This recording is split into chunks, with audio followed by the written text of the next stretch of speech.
When we observe life on Earth, it doesn't take long to see the contrast between human beings and the rest of the natural world. Insects still live the way they did 1,000 years ago. Animals, birds, aquatic life, and plants all follow the same patterns, live the same way, driven by nature's programmed instincts that haven't changed for millennia. Their lives are predictable and fixed, but human life is something else altogether. The range is so wide that, within the same species, we sometimes see people who live like animals, ruled by fear, compulsions, and unconscious instincts, sometimes living in a way that makes animals seem more sensible than a person, while others have risen to great heights of intelligence, clarity, and genius, to the extent that they have influenced and revolutionized the very way human beings live their lives.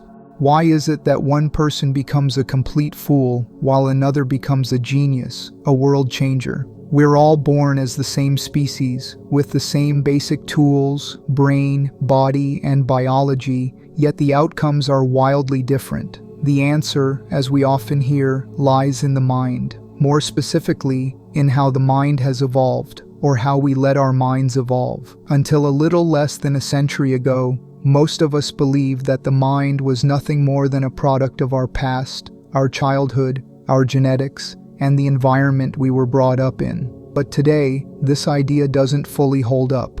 Modern science, especially neuroscience and psychology, shows us something different. The human mind is plastic and fully flexible. It can be transformed and refined radically and deeply, even well into adulthood, if we strive with active self-awareness and purpose. Refining the mind is a process. It is an upward movement from a gross, reactive, unconscious state of being to a more subtle, refined, and conscious one. The gross mind is not evil. It is simply primitive. It is a mind that operates through habit, instinct, compulsion, and a lack of self-awareness. Unfortunately, many people prefer to remain here. It is easier. It feels safer. But it is also the reason why stupidity and unconscious behavior are far more common than intelligence. In truth, the gross mind is not a mistake. It is a starting point. It served its purpose when survival was our only concern.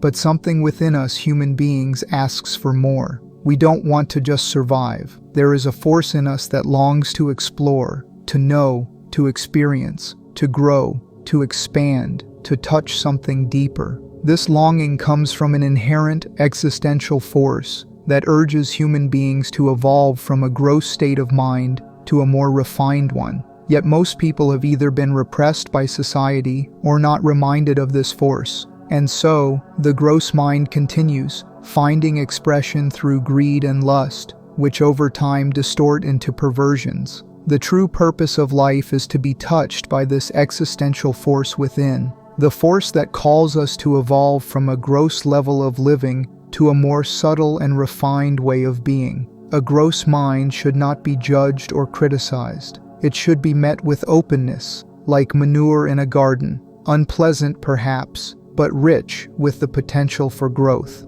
Just like you can't grow a tree without soil, you can't cultivate a refined mind without first passing through the gross state. The evolution and refinement of the human mind cannot unfold through condemnation, suppression, or the destruction of primitive tendencies. It can happen only through understanding, patience, and self-awareness. The journey from a gross to a refined mind unfolds in stages. In the beginning, the gross mind is drawn to monotonous or mechanical work. It likes repetition and stability in life. It seeks safety and comfort. As the mind matures and refines further, it gets attracted to more dynamic forms of activities, mainly those that are physical in nature, like sports, dance, martial arts, or even sexual activities. This is not random. It's the mind trying to express itself more fully. Then, as refinement continues, the mind develops and becomes more entrepreneurial in spirit. It develops a sense of organized action. It learns to balance different roles, has sharp memory and attention. From there, as the mind refines further, as intelligence crystallizes, it develops taste in the world of great art, music, literature, and poetry. The sensitivity of life increases, and the imagination expands.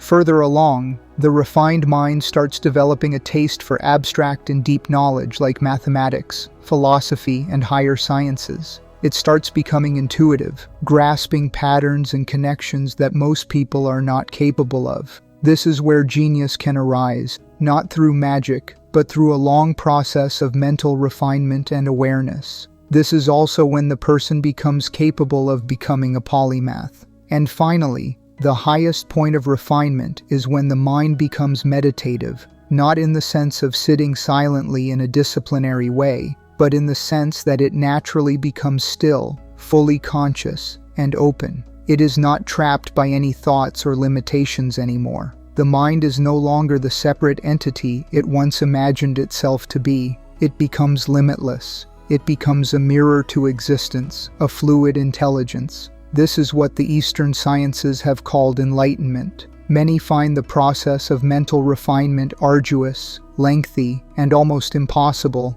but that's no reason not to strive for it. We cannot go against the existential force of nature, no matter what. Whenever we resist it, go against it, or fail to move in harmony with it, we are bound to go through life with incompetence and mental suffering, if not today, then tomorrow. Every time you engage in a higher form of activity, your mind refines. A higher activity has nothing to do with status or money. It has everything to do with the depth of attention it demands. The deeper the attention, the higher the form of the activity, and the higher the activity, the deeper the inner silence you experience afterwards. It is through this silence that the mind is refined. It is in this silence the mind begins to shed its attachments to limitations. Attachment to the contents of the mind, like our thoughts, ideas, opinions, and beliefs, hinders mental refinement. Silence, on the other hand, expands the mind and further refines it.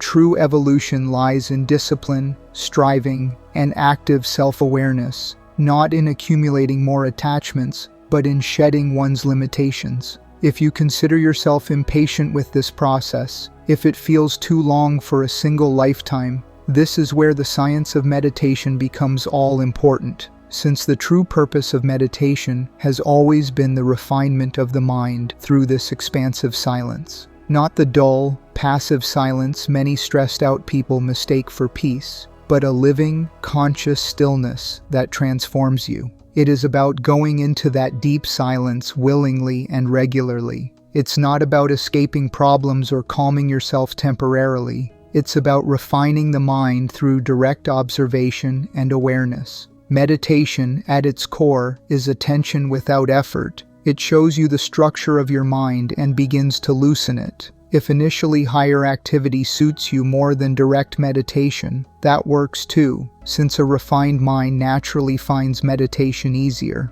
A mind that is refined and fluid is intelligent by nature and becomes capable of solving any kind of problem it encounters in life, both in the outer world and the inner world. Some may have accessed this silence momentarily through shortcut methods like psychedelics or other substances. These experiences can create a window into a higher experience, which brings glimpses of higher competence and creativity. But only a rare few, perhaps 1 in a million, possess the level of self-awareness needed to use such experiences as genuine support in the journey of higher mental refinement. For most, it remains just a fleeting high, not a path to lasting growth. Unfortunately, it becomes an escape, not a growth. People must be reminded again and again that they carry within them this existential force, the drive to refine the mind, to go beyond the gross. If this force is repressed or forgotten, it doesn't disappear. It simply finds perverted outlets to excessive greed, lust, addiction, and mental degeneration. A society where most people live with gross minds over time becomes noisy, confused, corrupt, and destructive. Refining the mind is an evolution of life. It requires self-awareness that nature has gifted us, because nature now calls on us to take responsibility for our own evolution. Evolution is no longer automatic. A refined mind sees more, feels more, and lives more fully.